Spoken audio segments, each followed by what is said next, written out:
Assalamualaikum warahmatullahi wabarakatuh. Pada kesempatan hari ini, di pertemuan kedua, kita akan mempelajari tentang konsep dan juga ruang lingkup dari uang, kurs, dan juga devisanya. Adapun pencapaian pembelajaran yang diharapkan dari hasil pertemuan kedua ini, diharapkan untuk seluruh mahasiswa dapat memahami dan juga mengerti tentang ruang lingkup serta pengertian dari masing-masing uang, kurs, dan juga devisanya.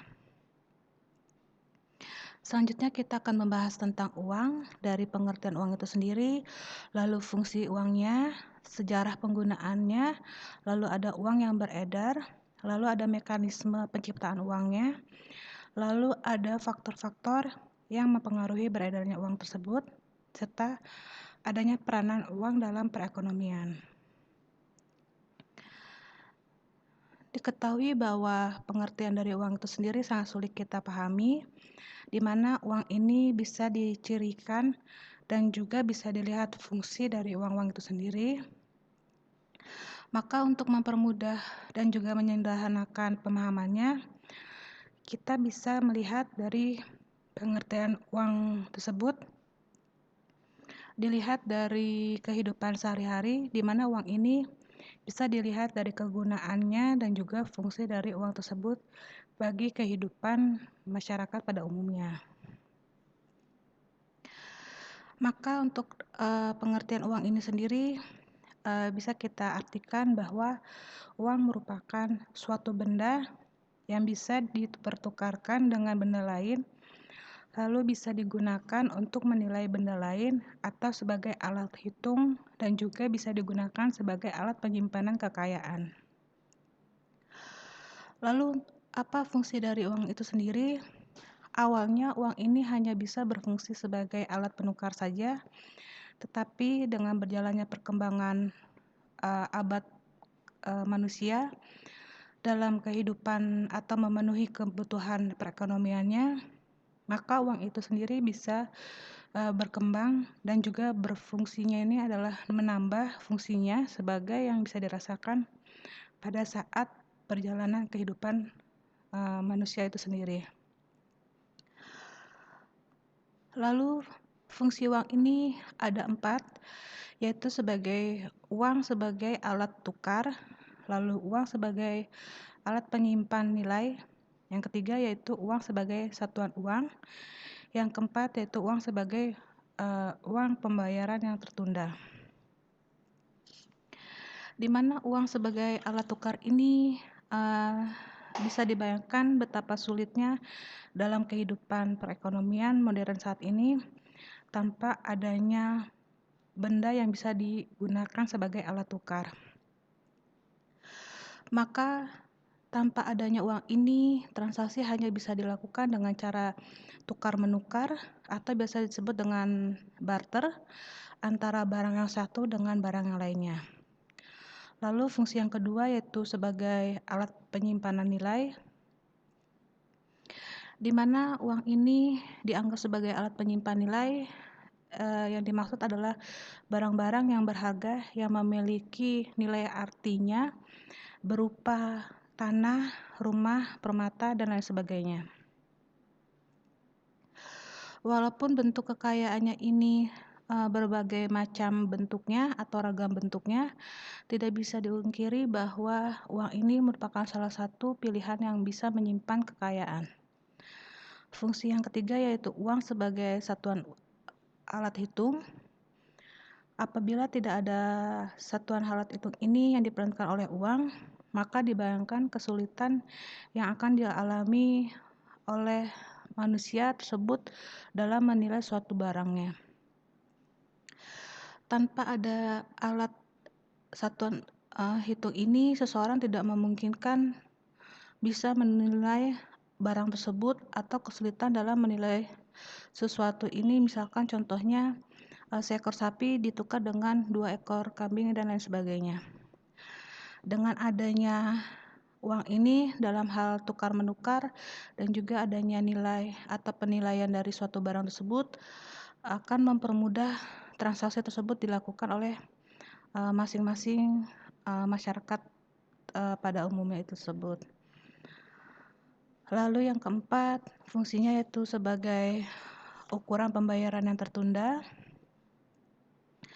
di mana fungsi uang ini terkait kepada hal transaksi pinjam-meminjam.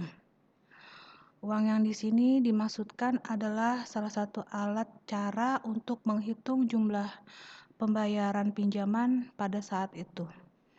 Jika suatu peminjaman tersebut adalah uang yang besar, misalkan 1 juta rupiah, akan berlaku perjanjian di saat peminjaman ini misalkan dalam waktu 5 tahun. Maka nilai uang pada saat itu akan lebih berkembang daripada meminjamkan salah satunya itu menggunakan pertukarannya yaitu menggunakan binatang atau 1 ekor kambing dengan harga pada saat waktu yang sama, mengingat keadaan binatang yang ditukar itu adalah berupa kambing dengan waktu adalah 5 tahun mendatang, maka akan bernilainya itu berbeda dengan keadaan harga pada saat kambing itu dipinjamkan. Lalu ada sejarah penggunaan uang, di mana pada zaman dulu, pada saat masyarakat primitif di kehidupannya akan melakukan secara berkelompok dan juga memenuhi kehidupannya sehari-hari. Maka mereka ini sebetulnya belum mengenal adanya kebutuhan atau membutuhkan benda yang disebut namanya uang. Setelah adanya perkelompokan dan juga mereka tuh selalu beradaptasi dengan satu kelompok dengan kelompok lainnya di kehidupan masyarakat, maka mulai tidak bisa lagi mereka memenuhi kebutuhannya sendiri-sendiri. Tetapi mereka akan timbul adanya kebutuhan secara bersama-sama untuk melakukan pertukaran antara kelompok masyarakat yang satu ataupun antar individu lainnya. Selanjutnya bagaimana uang tersebut bisa beredar? Di sini kita harus mengerti dulu pengertian atau konsep dari uang beredar tersebut, di mana sebelum sampai di pengertian konsep ini, kita harus mengenal dulu tentang penggunaan uang dalam kehidupan sehari-harinya. Masyarakat pada umumnya ini telah mengenal uang itu sebagai alat tunai yang dimana terdiri dari uang kertas dan juga uang logam. Adapun dari pengertian uang tunai ini adalah uang yang ada di tangan masyarakat di luar sistem perbankan dan juga siap digunakan setiap harinya atau di setiap waktunya tersebut, terutama dalam hal untuk pembayaran dalam waktu atau jumlah yang tidak terlalu besar. Uang tunai tersebut sering juga disebut sebagai uang kartal, di mana di Indonesia sendiri adalah uang kartal bisa disebut dengan uang kertas dan juga uang logam yang beredar di masyarakat pada umumnya. Uang kertas dan uang logam ini dikeluarkan dan juga diedarkan oleh Bank Indonesia. Ada juga pembayaran secara tunai yang bisa dilakukan dengan penggunaan cek dan juga bilet giro, di mana diketahui cek ini juga dianggap sebagai alat pembayaran uang tunai. Salah satu yang harus kita ingat adalah seseorang yang ingin menggunakan atau melakukan pembayaran dengan cek tersebut sebelumnya harus mempunyai simpanan dalam bentuk rekening giro di suatu bank umum atau biasa disebut dengan domain depositnya. Lalu maka nasabah ini jika sudah memiliki rekening giro tersebut bisa melakukan pembayaran tunainya melalui cek ataupun bilet gironya. Adapun dari rekening giro ini adalah suatu rekening simpanan di bank umum yang penarikannya dapat dilakukan sewaktu-waktu. Selanjutnya ada pertanyaan bagaimana dengan simpanan uang dengan atau dalam bentuk deposito yang berjangka di bank, di mana kalau yang Di bank ini, pada umumnya bank umum ini menggunakan atau dianggap sebagai lembaga keuangan yang dapat menciptakan uang, baik uang kertas maupun uang logamnya.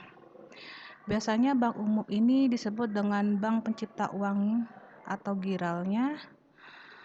Lalu bisa juga digunakan uang kartal yang digunakan pada masyarakat pada umumnya pada saat pembayaran tunai secara berlangsung. Biasanya dengan menggunakan uang kartal atau uang giral ini dilakukan secara tunai secara langsung ini biasa digunakan pada saat penggunaan kartu kredit ataupun kartu debitnya. Ada dua perbedaan pokok dari ketiga jenis uang tersebut.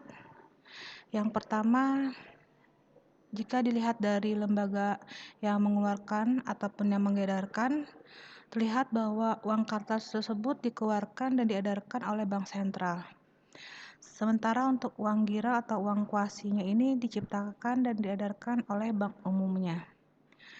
Yang kedua yaitu dilihat dari penggunaannya, di mana uang kartal dan uang giral tersebut bisa digunakan secara langsung sebagai alat pembayaran, sedangkan uang kuasinya ini tidak dapat digunakan secara langsung sebagai alat pembayarannya.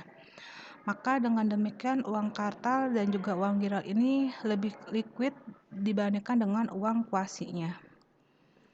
Oleh karena itu, dari kesimpulan yang saya terangkan tadi, bisa kita simpulkan bahwa otoritas moneter atau bank sentral ini dan juga bank umum mereka adalah menciptakan uang yang beredar di dunia, di mana bank sentral tersebut mengeluarkan dan juga mengedarkan uang kartal, sedangkan bank umumnya ini mengeluarkan dan juga mengedarkan uang giral serta uang kuasinya. Maka dari kedua lembaga ini disebut sebagai lembaga yang termasuk dalam sistem moneter karena kedua lembaga tersebut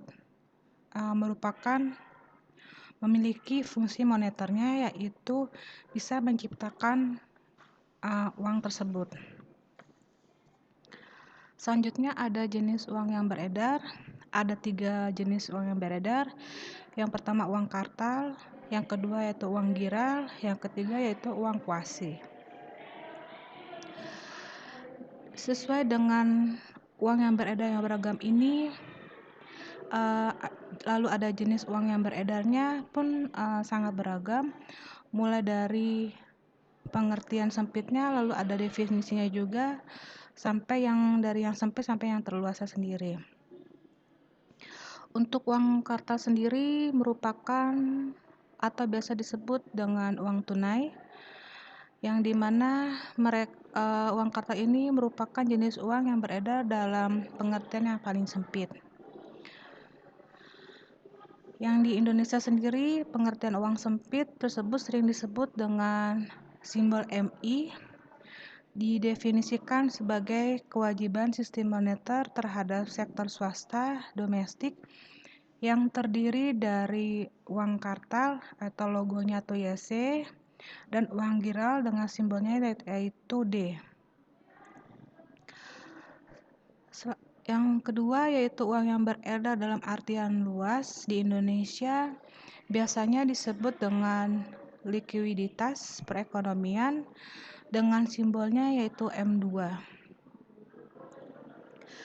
Didefinisikan sebagai kewajiban sistem moneter terhadap sektor swasta domestik yang terdiri dari uang kartal simbolnya C, uang giral simbolnya D, dan uang kuasi simbolnya T. Maka dengan kata lain, untuk M2 ini adalah sama dengan M1, lalu ditambah dengan uang kuasi dengan simbolnya yaitu T. Yang ketiga yaitu perkembangan pengertian uang beredar tersebut, di mana yang kita pelajari tadi yang di awalnya yaitu uang sendiri adalah uang yang dikeluarkan dan juga diedarkan oleh penguasa yaitu otoritas moneternya pada waktu tersebut dan merupakan uang kartalnya saja. Salah satu isu yang terjadi dalam perekonomian Indonesia tentang keberadaan tabungan atau saving depositnya ini ada dalam M2-nya.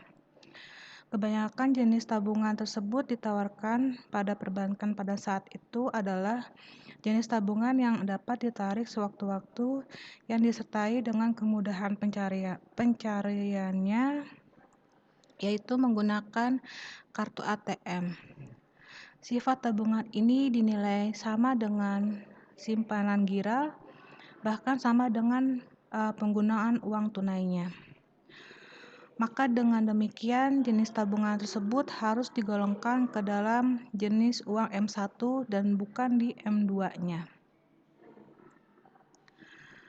Selanjutnya adalah mekanisme penciptaan uang, di mana mekanisme penciptaan ini ada peranan-peranannya atau pengelompokan peranannya dikenal 3 kelompok pelaku utamanya. Yang pertama yaitu otoritas moneter, yang kedua yaitu bank umum, yang ketiga masyarakat atau sektor swasta domestik. Pada dasarnya ketiga pelaku tersebut berinteraksi melakukan atau menyediakan produk tersebut sehingga penyediaan dalam hal penawaran uang ini yang dilakukan oleh otoritas moneter dan juga bank sesuai dengan kebutuhan dalam permintaan masyarakat akan uang yang beredar pada saat itu. Secara sederhananya bisa diuraikan bahwa otoritas moneter menciptakan uang kartal, sementara bank umum menciptakan uang giralnya dan juga uang kuasinya.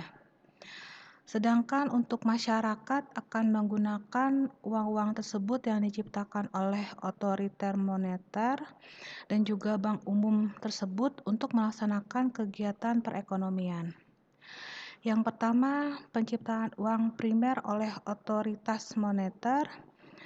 Yang kedua, faktor-faktor yang mempengaruhi uang primernya, di mana yang penciptaan uang primer oleh otoritas moneter ini dilihat dari perkembangan sistem ekonomi dan juga sistem perbankannya sebagai konsep otoritas moneter atau bank sentral juga mulai dikenal oleh masyarakat. Sebagai fungsi atau pelaksanaan fungsi otoritas moneter ini, bank sentral berwenang mengeluarkan dan juga mengedarkan uang kartal yang terdiri dari uang kertas dan uang logamnya. Bank sentral juga menerima simpanan giro pada bank umumnya, di mana uang kartal dan simpanan giro ini di bank umum pada bank sentral tersebut selanjutnya dikenal sebagai uang primer atau uang inti. Karena jenis uang ini selanjutnya dikenal sebagai uang inti atau bearingnya dalam proses penciptaan uang beredar yang sudah dikenal pada masyarakat sebelumnya, yaitu uang kartal, uang giral atau uang kuasinya. Selanjutnya yaitu faktor-faktor yang mempengaruhi uang primer, di mana faktor-faktor uang primer ini kita ketahui terlebih dahulu yaitu neraca otoritas moneternya sesuai dengan label atau tabel di samping, yaitu ada tabel aktiva dan juga pasifanya. Di tabel ini merupakan garis besar yang merupakan neraca otoritas moneter yang ada di Indonesia. Secara garis besarnya yaitu pada sisi pasifa yaitu adalah kewajiban di neraca otoritas moneternya yang memuat komponen uang primer, di mana komponen uang primer ini terdiri dari uang kartal yang beredar di masyarakat maupun uang kartal yang ada di kas bank umum. Yang kedua, saldo rekening giro atau cadangan milik bank umumnya dan juga masyarakat di Bank Indonesianya. Sementara untuk bagian ke sisi aktivanya atau kekayaannya, di mana di neraca otoritas moneter ini memuat faktor-faktor yang mempengaruhi perubahan uang primer tersebut. Yang pertama adalah aktiva luar negeri bersih atau biasa disebut dengan net foreign asset. Di dalam aktiva luar negeri bersih ini ada faktor-faktor yang akan ditimbulkan sebagai akibat terjadinya transaksi luar negeri yang dilakukan oleh pemerintah, misalkan dalam hal penarikan dan juga pelunasan pinjaman ke luar negeri.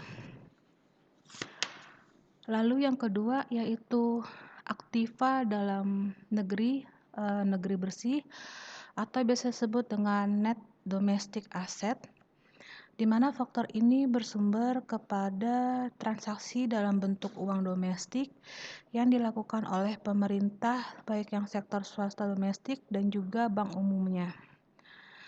Transaksi oleh pemerintah ini antara lain berkaitan dengan penerimaan dan juga pengeluaran pemerintah yang tercermin dalam anggaran penerimaan dan juga pembelanjaan negara atau biasa disebut dengan APBN. Sementara untuk tagihan kepada sektor swasta domestiknya dan juga bank umumnya tersebut biasanya berkaitan dengan pemberian bantuan likuiditas dalam rangka pelaksanaan fungsi leader of last resort-nya. Lalu ada aktiva lainnya bersih atau biasa disebut dengan net other item-nya, di mana di aktiva lainnya bersih ini dilihat dari faktor yang merupakan pos yang menyediakan atau menampung berbagai pos-pos yang tidak dimasukkan ke dalam kelompok-kelompok yang telah disebutkan sebelumnya. Salah satu contohnya yaitu pos modal dan juga pos cadangan.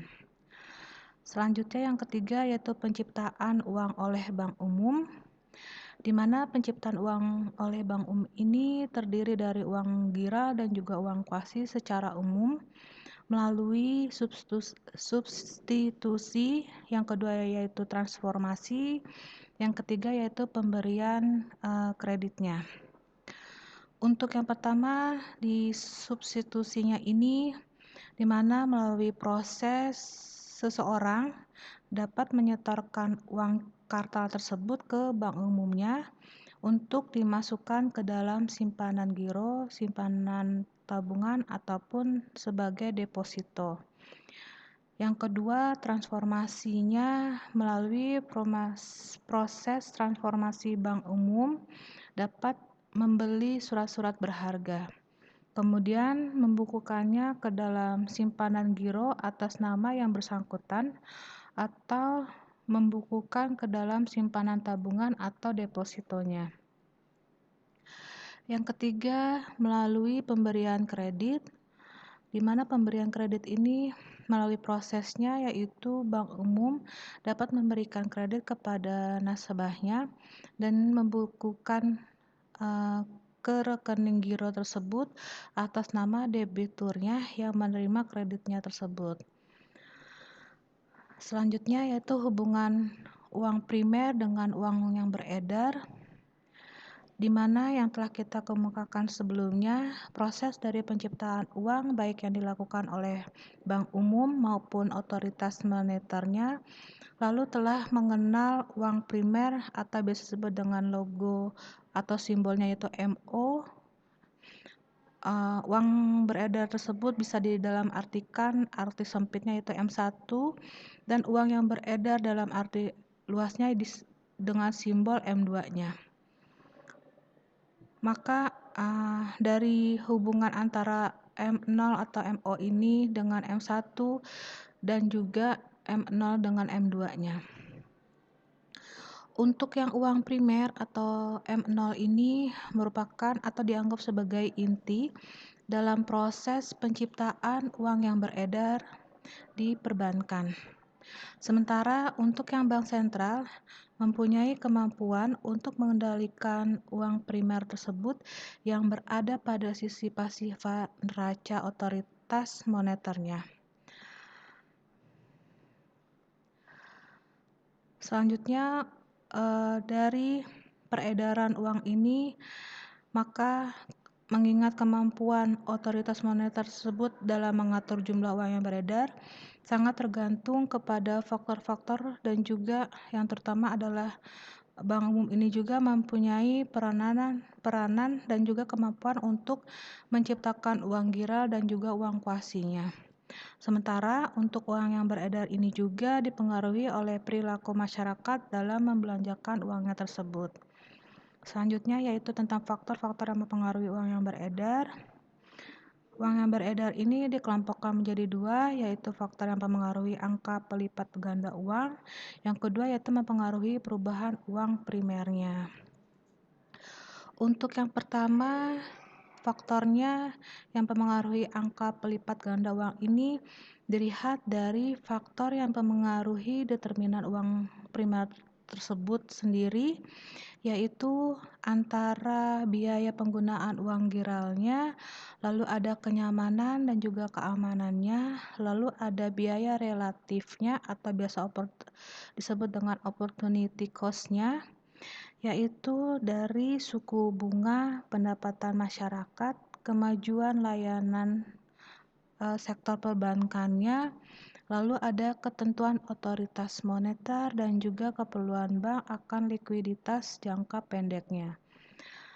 Untuk yang kedua, kelompoknya yaitu faktor yang mempengaruhi perubahan uang primernya, dilihat dari faktor yang berkaitan dengan perubahan transaksi keuangan oleh masyarakat yang tercermin pada pos-pos neraca otoritas moneternya, baik dari sisi penggunaan uang primer maupun faktor yang mempengaruhi uang primer tersebut.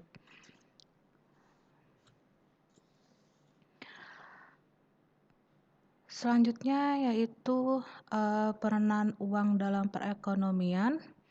Yang kita ketahui bahwa jumlah uang yang beredar yang terlalu banyak akan menjadikan kegiatan ekonomi berkembang dengan pesat. Bila keadaan ini terus-menerus secara langsung akan membahayakan dalam kehidupan perekonomian pada saat itu karena harga barang akan meningkat tajam. Sebaliknya, jika uang yang beredar sedikit, maka perekonomian pada saat itu juga akan menjadi terhambat.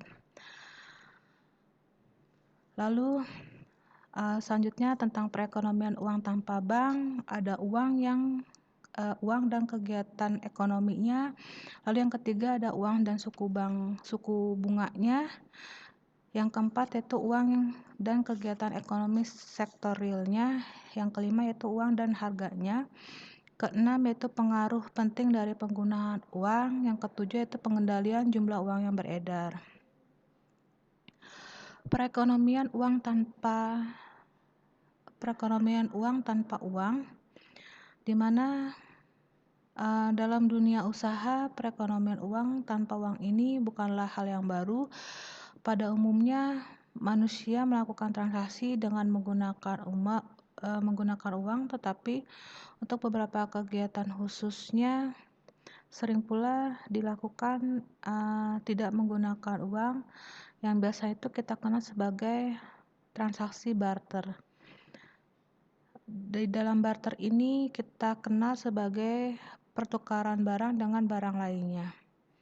Lalu untuk uang dan kegiatan perekonomian atau kegiatan ekonomi dilihat dari peranan dan juga keterkaitannya yang erat antara uang dan dengan kegiatan uang perekonomian dapat dianggap sebagai suatu hal yang bersifat alami karena semua kegiatan tersebut dilakukan dalam kegiatan perekonomian modern pada saat itu.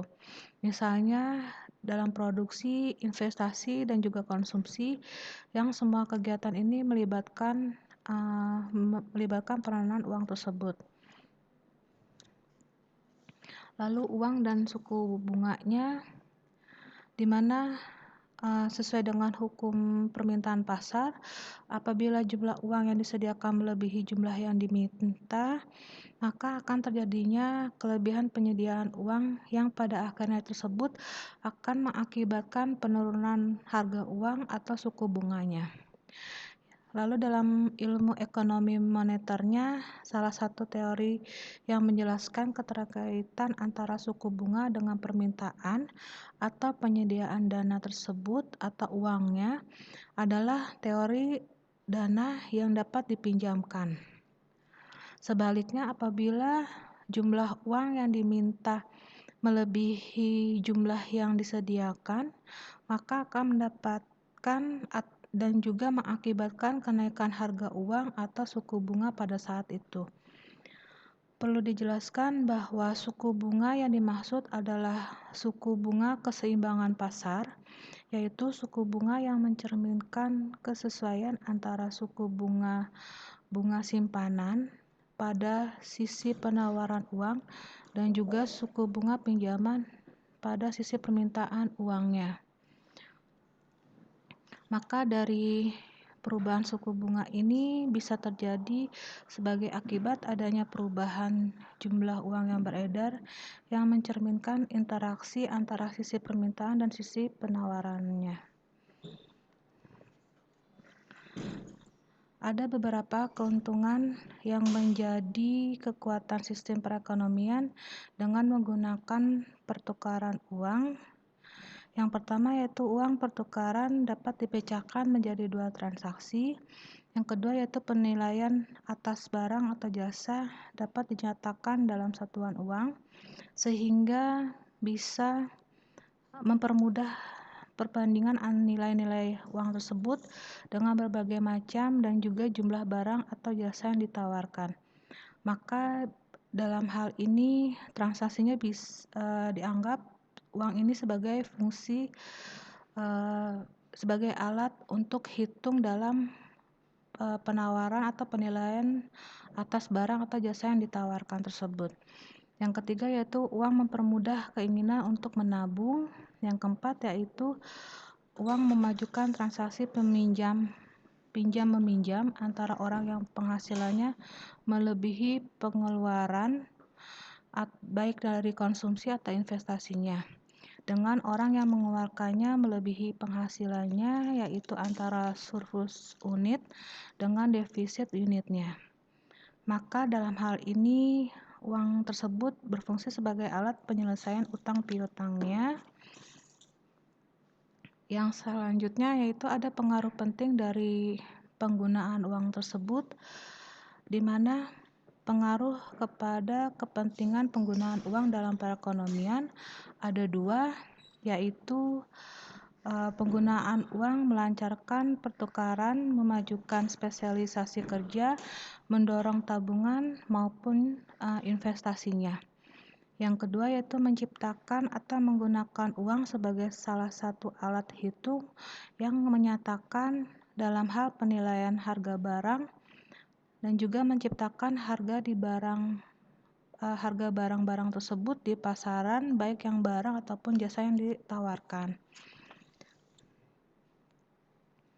Lalu ada konsep penilaian nilai tukar, di mana konsep nilai tukar ini dianggap sebagai harga mata uang terhadap mata uang lain atau nilai dari suatu mata uang tersebut terhadap mata uang lainnya. Dalam hal kenaikan nilai mata uang tersebut di dalam negeri biasanya disebut dengan depresiasi mata uang asing, sedangkan untuk penurunan mata uang asing di dalam negeri disebut dengan depresiasi atas mata uang asingnya. Selanjutnya ada faktor-faktor yang mempengaruhi nilai tukar tersebut, di mana faktor nilai tukar uang tersebut mempengaruhi adanya tinggi rendahnya nilai tukar mata uang tersebut di dalam negeri terhadap mata uang asing yang berlaku pada saat itu. Yang pertama yaitu inflasi, yang kedua yaitu neraca pembayaran. di mana untuk yang inflasi ini dianggap sebagai atau terjadi pada saat kita melakukan valuta asing, lalu ada perdagangan internasional baik dalam bentuk barang ataupun jasa menjadi dasar utama dalam penggunaan atau melaksanakan transaksi di pasar valuta asing tersebut.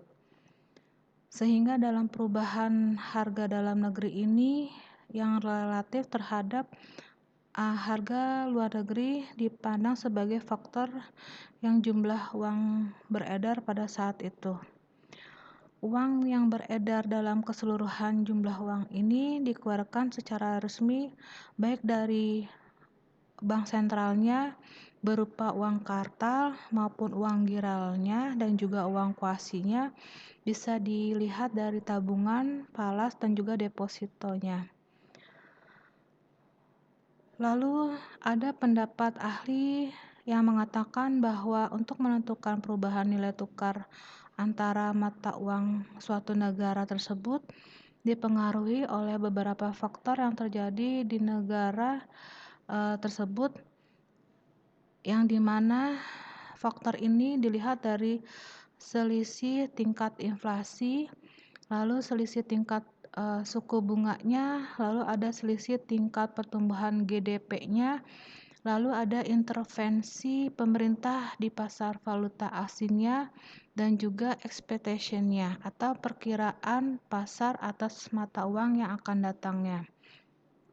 Di mana dalam ilmu ekonomi, inflasi ini merupakan suatu proses meningkatnya harga-harga secara umumnya, lalu terus-menerus atau secara kontinu yang berkaitan dengan mekanisme pasarnya ini dapat disebabkan oleh berbagai faktor yang mempengaruhinya tersebut. Faktor ini antara lain adalah konsumsi masyarakat yang meningkat, berlebihnya likuiditas di pasar yang memicu konsumen atau bahkan spekulasi, termasuknya juga yang bisa mengakibatkan adanya ketidaklancaran dalam distribusi suatu barang. Dengan kata lain, inflasi ini merupakan suatu proses menurunnya nilai mata uang secara kontinu. Maka inflasi ini juga merupakan proses dari suatu peristiwa, bukan tinggi rendahnya tingkat dari suatu harga. Dengan artiannya itu adalah tingkat harga yang dianggap tinggi belum tentu menunjukkan adanya inflasi. Maka inflasi ini adalah indikator untuk melihat tingkat perubahan dan juga dianggap terjadi jika proses kenaikan harga berlangsung secara terus-menerus dan juga saling mempengaruhi satu sama lainnya. Istilah dari inflasi juga ini digunakan untuk mengartikan peningkatan persediaan uang yang kadangkala tersebut dilihat sebagai penyebab meningkatnya harga suatu transaksi. Ada banyak cara untuk mengukur tingkat inflasi. Ada dua yang paling sering digunakan adalah CPI dan juga GDP deflatornya. Selanjutnya ada penggolongan inflasi, ada 4, yaitu inflasi ringan. Inflasi ringan ini kenaikan harganya berada di bawah 10% per tahunnya. Yang kedua jenisnya yaitu inflasi sedang, di mana kenaikan harga tersebut berada di angka 10-30%. Yang ketiga yaitu inflasi berat, kenaikannya itu di harga 30%-100% setahunnya. Yang keempat yaitu hiperinflasi, di mana inflasi ini tidak terkendali oleh keadaan bila kenaikan harga ini di atas 100% per tahunnya. Ada beberapa penyebab inflasi, ada 2 yaitu tarikan permintaan secara berlebihan dilihat dari likuiditas uang atau alat tukarnya. Yang kedua yaitu desakan atau tekanan produksi dan juga distribusi dilihat dari kurangnya produksi yang dilakukan oleh seluruh produsen, termasuk juga kurangnya distribusi oleh perusahaan. Untuk inflasi tarikan permintaan atau biasa disebut dengan demand pull inflation-nya terjadi akibat adanya permintaan total yang berlebihan, di mana biasanya dipicu oleh membanjirnya likuiditas di pasar, sehingga permintaan yang tinggi tersebut memicu perubahan pada tingkat harganya. Untuk mengukur inflasi, ada beberapa cara. Yang pertama yaitu indeks harga konsumen atau IHK atau CPI, singkatan dari Customer Price Index, di mana IHK dan CPI ini merupakan indeks yang mengukur harga-harga rata-rata dari barang-barang tertentu yang dibeli oleh konsumennya. Yang kedua dengan cara indeks biaya hidup atau singkatnya yaitu COLI atau kepanjangan dari Cost of Living Index-nya. Yang ketiga yaitu caranya melalui IHP, di mana IHP ini merupakan indeks harga produsen, dilihat dari indeks yang mengukur harga rata-rata dari barang-barang yang dibutuhkan untuk melakukan proses suatu produksi. IHP ini sering digunakan untuk meramal tingkat IHK di masa depan karena perubahan harga tersebut khususnya pada bahan bakunya juga bisa memicu meningkatnya harga-harga atau biaya-biaya produksi yang dilakukan, yang kemudian ini juga bisa meningkatkan harga barang-barang tersebut pada saat diedarkan ke masyarakat. Lalu yang keempat ada indeks harga komoditas, di mana alat ukur ini merupakan indeks yang mengukur harga dari komoditas-komoditas tertentu dilihat dari indeks harga barang-barang modalnya.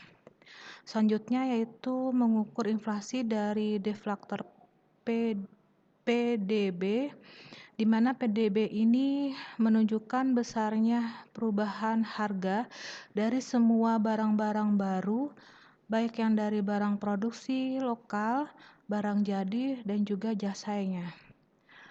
Lalu ada dampak dari inflasi ini terhadap nilai uang, di mana inflasi ini juga bisa berdampak positif ataupun berdampak negatifnya, tergantung kepada parahnya atau tidaknya inflasi tersebut terjadi pada saat itu.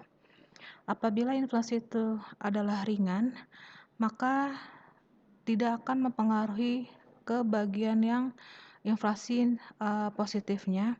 Dalam artian itu adalah mendorong perekonomian tersebut lebih baik dengan cara meningkatkan pendapatan nasional dan juga membuat masyarakat bergairah untuk bekerja, lalu ada bergairah untuk menabung dan juga melakukan investasi lainnya. Sebaliknya, jika keadaan inflasi tersebut adalah parah, maka pada saat itu akan terjadi inflasi yang tak terkendali atau biasa disebut dengan hiperinflasi. Pada saat itu keadaan perekonomian tersebut akan menjadi lebih kacau dan juga perekonomian dirasakan akan lebih lesu.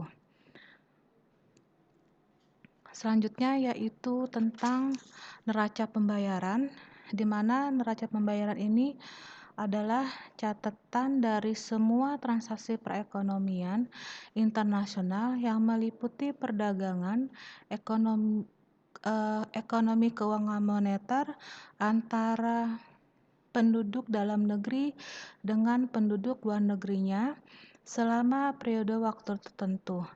Biasanya dilakukan dalam waktu 1 tahun atau bisa juga dikatakan sebagai laporan arus pembayaran atau di sisi keluar dan masuknya laporan neraca tersebut dalam suatu negara. Neraca pembayaran tersebut secara esensial merupakan sistem akuntansi yang mengukur kinerja di suatu negara. Pencatatan transaksi dilakukan tersebut dengan pembukuan perpasangan, yaitu setiap transaksi dicatat dalam satu satuan kredit ataupun dalam satu kesatuan debitnya. Ada beberapa jenis neraca. Yang pertama yaitu neraca pembayaran, yang dimana neraca pembayaran ini merupakan ringkasan yang disusun secara sistematis untuk seluruh kegiatan transaksi ekonomi di suatu negara dengan negara lainnya dalam jangka waktu tertentu, biasanya minimal 1 tahun.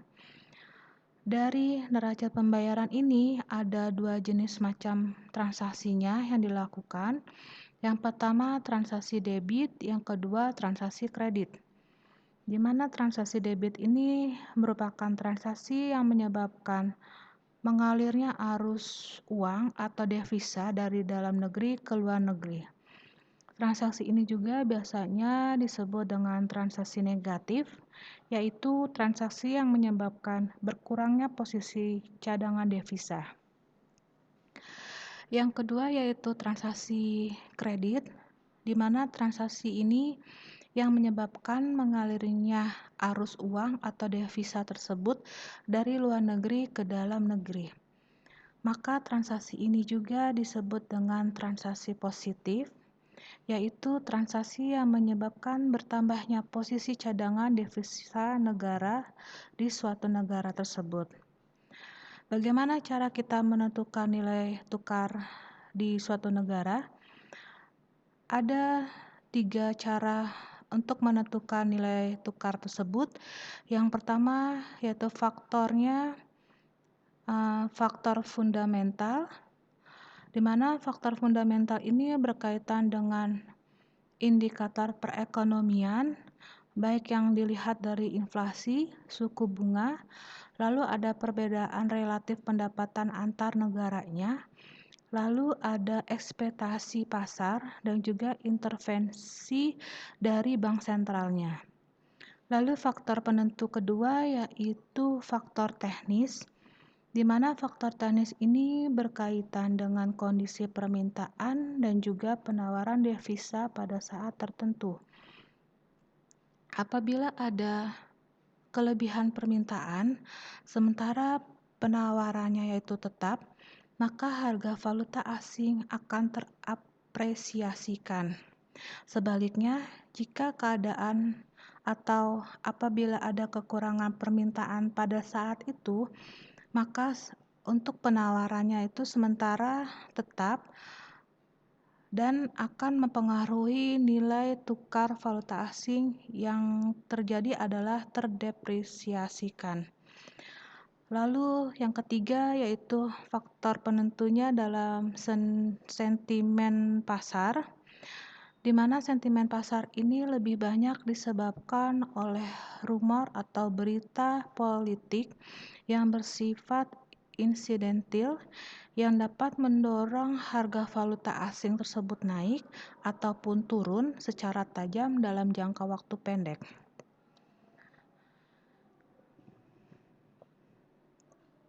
Selanjutnya yaitu sistem nilai tukar, di mana sistem nilai tukar ini terdiri dari sistem nilai tukar tetap, lalu yang kedua sistem nilai tukar mengambang dan terkendali, yang ketiga yaitu nilai tukar mengambang bebas. Untuk nilai tukar tetap ini pada sistem nilai tukarnya yang ditahan secara bertahap oleh pemerintah atau fluktuasi di dalam batasnya ini diartikan dalam batasan sempit. Jika nilai tukar berubah menjadi besar atau terlalu besar, maka pemerintah tersebut akan mengintervensi untuk memeliharanya dalam batasan-batasan yang bisa dikendalikan oleh pemerintahannya tersebut. Lalu untuk nilai tukar mengambang terkendali, di mana sistem nilai tukar yang terletaknya tersebut di antara fixed sistemnya dan juga fairly floatingnya tersebut, tetapi mempunyai kesamaan dalam fixed exchange system tersebut, yaitu pemerintah bisa melakukan intervensi untuk menjaga suatu nilai mata uang tersebut tidak berubah terlalu banyak dan juga tetap dalam arahan tertentu yang di dalam koridor pemerintahannya tersebut.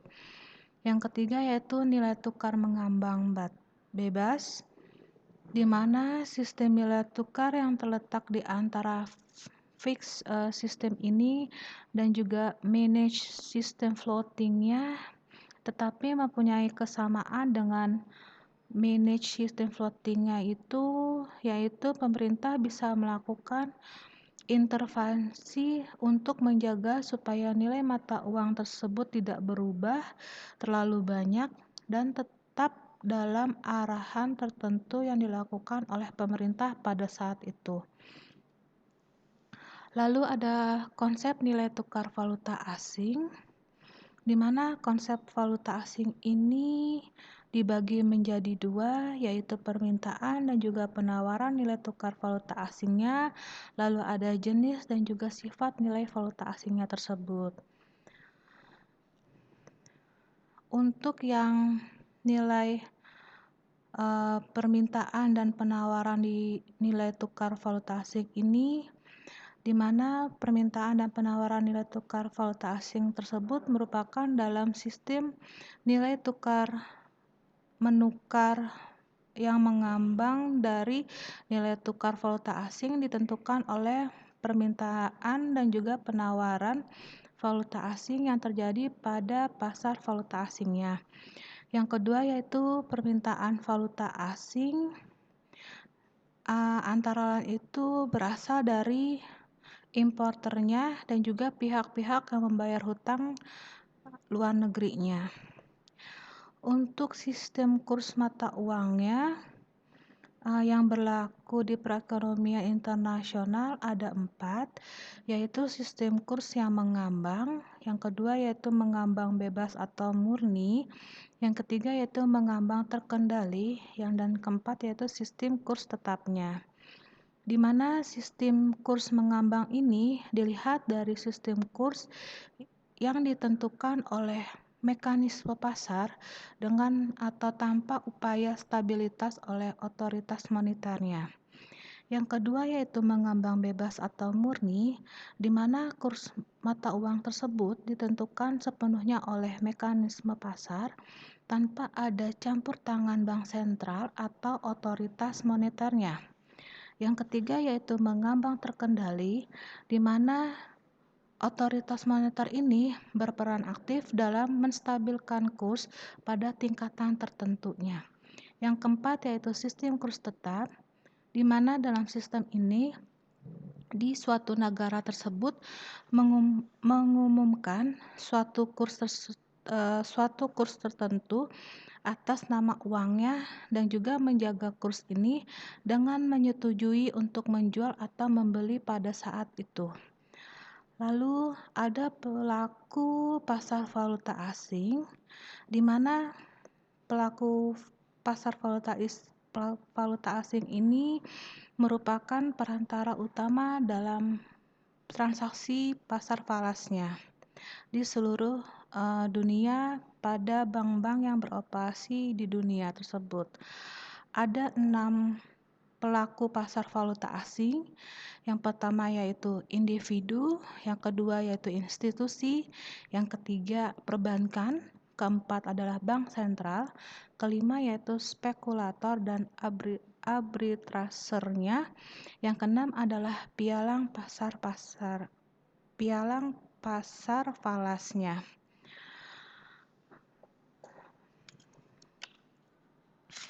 Di mana untuk yang selanjutnya ada sejarah nilai tukar, yang dimana untuk nilai tukar di Indonesia yaitu rupiah, yang berasal kata awalnya itu adalah rupiah, yang dianggap sebagai satuan mata uang India pada saat itu.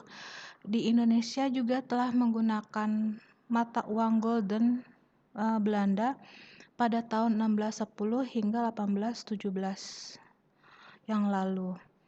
Maka Pada saat itu di tahun 1818 diperkenalkan mata uangnya yaitu Gulden Hindia Belanda.